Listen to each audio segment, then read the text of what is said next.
Hey guys, let's talk about the charges against Alexee Trevizo, who put her just born baby boy in a plastic bag in a bathroom and then covered him up with other trash and tried to pretend like it never happened.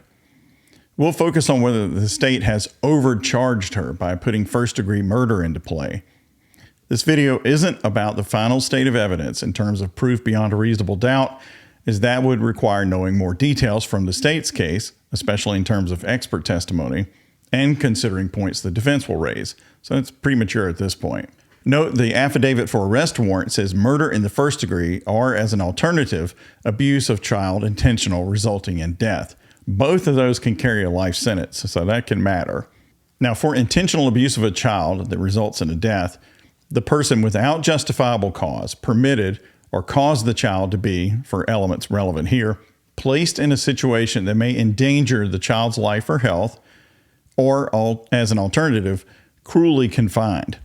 Now, if the child was born alive and placed in a plastic bag, sealed up and put in a trash can, I cannot imagine someone thinking it does not meet the elements of this crime. That's not to say the defense would not contend against causation. They could say that the child was not born alive, or that it was intentional because she didn't think the child was alive, or some kind of mental state defense. She was on drugs and this, that, and the other. So those are the things the defense can raise, of course, right? So I'm not saying they would agree with this, but it is to say if a child is born alive and you do this to the child, okay, and the child's alive and you know it, you are one of the exact people that this statute was meant to address. So we'll touch on this statute again as we move through the primary charge we'll actually discuss, which is first-degree murder. Under statute 30-2-1, it's the killing of a human by another without lawful justification or excuse when the killing is willful, deliberate, or premeditated, or in the commission of or attempt to commit a felony, or by any act greatly dangerous to the lives of others. Now, a prosecutor should not proceed with the case unless the office considers it winnable, and it shouldn't be allowed to proceed without probable cause. The idea we're going to touch on is whether this charge, first-degree murder, is justified at this point. The answer could be no, in that there's no homicide. There was no live baby that could be killed, or that there possibly was, but the law doesn't support the first-degree charge for reasons we'll get into, largely intent, and that would make this an overcharge, which sometimes people accuse prosecutors, and sometimes they do, of overcharging people so they can get them to plea down to what they should have been charged with in the first case. I get that. So that's kind of what we're looking at here. Now, because each state defines crimes the way they want to, analysis can be tricky. Here in New Mexico, for example, not here, but there in New Mexico, for example, in the first-degree statute, where it says the act greatly dangerous to the lives of others, indicating a depraved mind, if you look closely at that, it implies a peril to multiple people. And that was not the case here. The only person in danger in that bathroom, if there was a live baby, was the baby. So the state really is going to need to proceed under the willful, deliberate, or premeditated clause, right? Pretty much the willful part of that.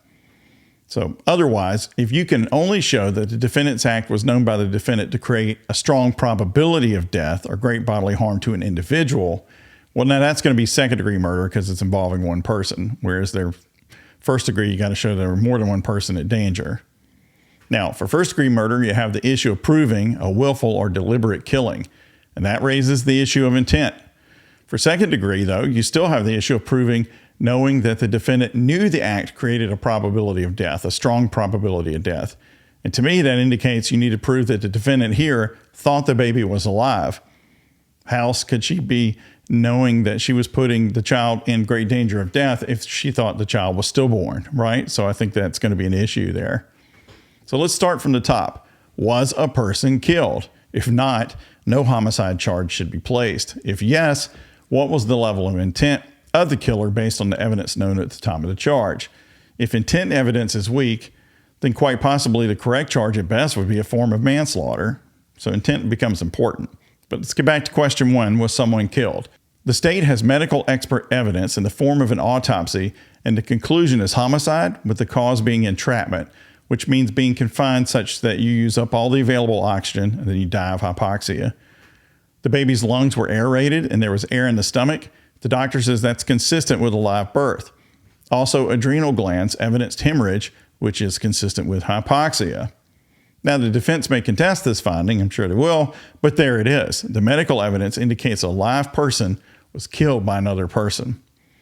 It is interesting to note here that the nurses and doctors, by the time they saw the baby, concluded that any efforts to sustain life would be pointless and that the baby was clearly already dead, and they did not engage in any procedures trying to resuscitate the baby. It did not take me very long to determine that the child was dead. And I made the decision to not attempt resuscitation. Really, the temperature was cool, and I also did not want to contaminate if it was a crime scene. My brain was 100% focused on, is this a patient I should try to resuscitate? And once I made the determination not to resuscitate, all of my attention turned to making sure that the mother didn't die. And she came out, and we went into trauma 2, and she reassessed the baby. At that time, between me and Chris and her, we determined, there was no reason for us to begin any life saving. The baby was completely gone. Yeah. So then after that, after we determined we were not going to do any work on the baby, I shut the room down, and I said, call the police. So let's consider, as the case moves on, any evidence or theories the defense may bring to contest the live birth, including Alexee's account. But at this point, fantasizing that the staff put the oxygen in the baby's lungs by CPR or other things like that, don't do that unless you come up with some evidence for that, because fantasy is not evidence and fantasy is not reasonable doubt.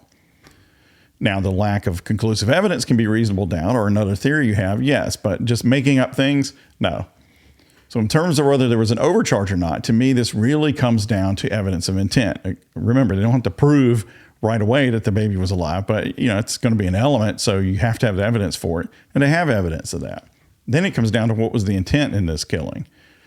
A lot of coverage in this case deals with whether Alexee knew she was pregnant. Certainly, if she did, that makes what happened extra deplorable. But as to intent for the killing, or the proper crime charge based on that, it's not directly controlling. Think about it. If she gave surprise birth to a live child and decided to kill the child, that's not by itself less of a crime than knowing you're pregnant and then when you're faced with delivery, deciding to kill the child. That's not to say it doesn't matter. If you go with the idea this was a surprise, it would be consistent with a potential defense argument that she was shocked in the moment, couldn't believe what happened, thought the baby was not alive, and under the influence of pain medication, made the wrong call to hide a stillbirth. That's not first-degree murder. At best, it's manslaughter. On the other hand, if she knew she were pregnant and it reached cusp of delivery at full term, even at that point, denying to medical personnel, as she did, that she was pregnant, or even could be because she claimed she was a virgin, that could be seen as part of a calculated plan of deceit that reached its culmination with placing the live baby in a bag and hiding him and trying to return to the ER room as if nothing had happened. So it does matter in terms of considering intent, I think, as it relates to a possible defense theory. The primary issue, though, is whether she realized there was a live baby when she placed him into the bag. Was he moving? Was he trying to take his first vision of the world, searching for his mother? If so, this is horrible. Her account, though, is that nothing cried and it didn't cry, seeming to indicate that she's trying to say the child was stillborn, or at least she thought that. If she did think that, I can't see first-degree murder, and probably not second-degree murder. But the idea here is whether the state reasonably thinks it can convince a jury that she was aware the child was alive. Here I would go with them that it would be entirely reasonable to disregard her self-serving excuses that nothing cried since she'd been, and that meant she didn't think the baby was alive, since she'd been lying before she got to the hospital, while she was at the hospital, even telling staff she was a virgin and there was no possible way she could be pregnant, and disputing the positive pregnancy results that they were getting. Once she's caught in the very thing she was trying to conceal, why would we believe a sudden wave of integrity washed over her and that the thing she says to further excuse herself, that's the true thing? She has no credibility. For a live-born baby, I think it's reasonable to say that a person perceiving such a newborn child full term would recognize signs of life. You'd have to convince me otherwise if I were on the jury. The decision to place such a child like that, a newborn baby, into a plastic bag and a trash can and conceal it, that's an intent to end the situation by ending the baby's life and the complication that child would bring. And those are things that she clearly wanted to avoid in the way she was talking to her mother and hospital staff. Now, that to me makes a charge of intentional abuse of a child resulting in death directly on point. And that has the possibility of a life sentence, which isn't really life there, but that's a different point. It also makes, to me, the first-degree murder charge on point as well, as the conduct in a case like that would be willful. A parent who kills his toddler, like Chad Dorman did to his 3 sons, or a non-relative innocent woman, like the Long Island serial killer, is not killing more of a person than a just-born baby. A baby is a person. That child lost his life, and if his mother knew he was alive, he faced execution by the only person he ever perceived, at the bottom of a trash can covered in trash, a mother who, in real life, would hit the prom not long after his death. Killers sometimes kill because letting someone live is an inconvenience to their plans. Not more complicated than that in some cases. Whether it's shooting a store clerk who has already opened the till for you so they can't identify you later, or abusing a child and then murdering that child so they can't identify you later, or a parent killing a newborn baby. One isn't less than the other. Now, I could see in discussion in this case that ultimately something less than first-degree murder or a life sentence is the disposition. Justice is a vague concept, and this is a sad case. And you can look at the video and see that Alexee was under a lot of pressure in this situation. You can also see she was a liar.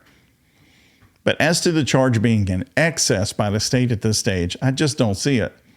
It definitely appears Alexee did not want to admit to her mother what was going on, but killing her child to prevent that confrontation is no more justifiable than if she smothered her mother and put her in a dumpster to avoid the confrontation.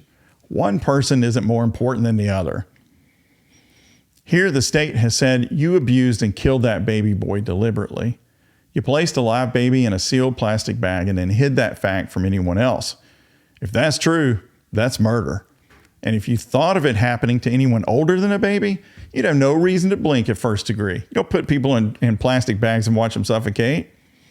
The fact the baby could not defend himself or even know he was leaving his short life doesn't make him less human.